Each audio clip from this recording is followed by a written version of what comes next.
प्रदेश सरचिटणीस अजित पाटील सर ज्यांनी ह्या सगळ्या कार्यक्रमाचं परिषदेचं आयोजन केलेलं आहे त्यांचा देखील या ठिकाणी सन्मान करण्यात येत आहे।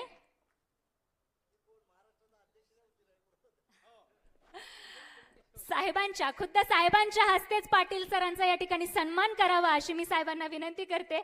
आणि साहेबांसोबत अर्थातच बच्चू कडू सर देखील आहेत, त्यामुळे साहेब उठल्यानंतर बच्चू साहेब पण उठणारच आहेत आणि दोघांच्या हस्ते या ठिकाणी आयोजक पाटील सरांचा या ठिकाणी सन्मान होत आहेत।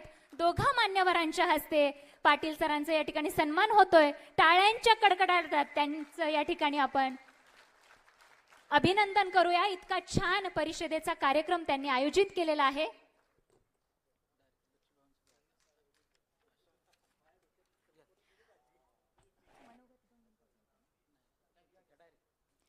प्रहार संघटनेचे संस्थापक अध्यक्ष, अनाथांचा नाथ, दिव्यांगांचा आवाज असलेले आणि कितीतरी तरुणांची धडकन असलेले बच्चू कडू सर, खरंच असं म्हणावं लागेल। आणि बच्चू कडूंचा एक वेगळा फॅन फॉलोअर आहे। त्यांच्याकडे पाहिलं तर एक वेगळी एनर्जी येते आणि त्यांचा संवाद ऐकल्यानंतर मातीचा तो सुगंध येतो। त्या मातीला एक काय म्हणू शकतो वेगळंच अस्तित्व आहे। तर मी बच्चू कडू साहेब